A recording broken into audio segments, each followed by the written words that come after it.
Nono ano, tudo bem? Vamos lá? Agora, nós vamos para a página 62 e 63, certo? O que vamos ver nessa página aqui? Nós vamos estudar um pouquinho sobre as características do gênero conto. Bom, o que nós temos de importante nesse gênero conto? É uma narrativa. Essa narrativa tem que ser curta. É uma narrativa de ficção, então é uma narrativa de ficção curta. As personagens não são muitas. A característica dela é curta de ficção, poucas personagens, um único conflito e o tempo e o espaço são completamente definidos, tá? Depois, isso aqui é aquele resuminho que eu coloco sempre para vocês na lousa, que vocês fazem sempre um mapa mental, que eu peço para vocês trazerem no dia da prova junto, tá lá na página 63. Outra característica do nosso conto, primeira pessoa, ele pode ser narrado em primeira ou terceira pessoa. Quando é narrado em primeira pessoa, é o narrador quem narra os fatos sobre o seu ponto de vista, é aquilo que ele pensa, que ele sente, portanto, o que nos caracteriza uma maior subjetividade, certo? Não sabemos se é tão real assim, porque é a visão do narrador. Quando é narrado em terceira pessoa, você, leitor, nós, leitores, temos a oportunidade de quê? De conhecer mais as personagens, de saber o que elas pensam de verdade, porque não existe a emoção do narrador como personagem naquela história. Ah, mas esse conto que nós lemos aí do menino, ora era o narrador, personagem, ora era narrador, observador. Exatamente, nós vamos ver isso depois da estrutura do conto. Depois, o que a gente tem também? O que o conto nos traz? Ele traz um sentimento, uma ideia, uma sensação. Qual foi a sensação que esse menino nos trouxe?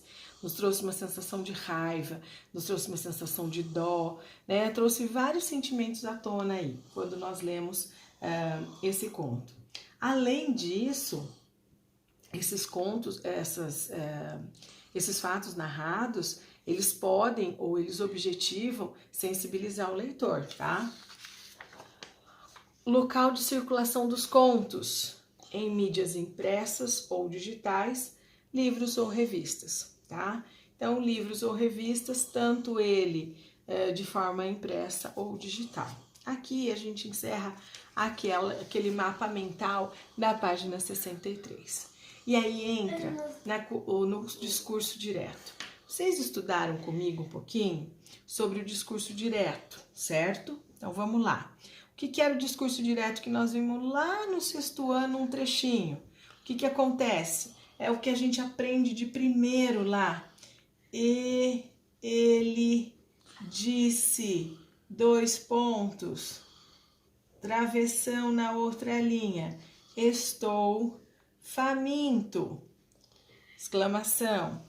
Sempre que eu tenho um discurso direto, o meu personagem tem voz, ou seja, ele fala, o narrador não interfere e nós temos algumas pontuações, como :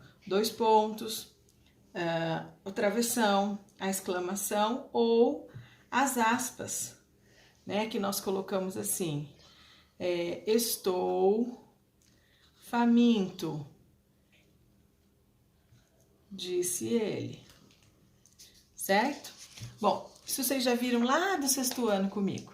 Depois, no sétimo ano e o ano passado, nós vimos um pouquinho sobre o discurso indireto, que é diferente do discurso direto, porque ele não tem o travessão, que indica que é alguém que vai falar. Ele não tem os dois pontos. Então, no discurso indireto, isso não acontece. O que o discurso indireto tem? O personagem não tem voz. Quem é que conta as coisas? O narrador. É ele quem conta, narra e relata os fatos. E aí nós chegamos no discurso direto, no discurso indireto livre, que é o discurso feito nesse texto do menino. Então, o que é o discurso indireto livre? O indireto que nós acabamos de ver é o quê? Ah, muito bem, não tem interferência do personagem. Mas o que é indireto livre? O que é que diferencia? Eu tenho uma mistura a voz do narrador com da personagem e o texto é escrito em terceira pessoa, tá? Jamais em primeira pessoa. Vocês têm esse resuminho do discurso indireto livre na página 62. Eu queria que vocês dessem uma olhada. Vocês podem pausar aí o vídeo se precisar, se vocês quiserem copiar essas falas, mas eu gostaria que vocês lessem com bastante atenção e entendessem um pouquinho sobre o discurso direto e indireto, tudo bem? Então tá bom, galera, por hoje é só, nós não temos nenhuma lição de casa, a não ser vocês fazerem um mapa mental da página 63 e o nosso discurso indireto na ponta da língua. Logo, logo teremos prova, tá bom? Deus abençoe e até amanhã.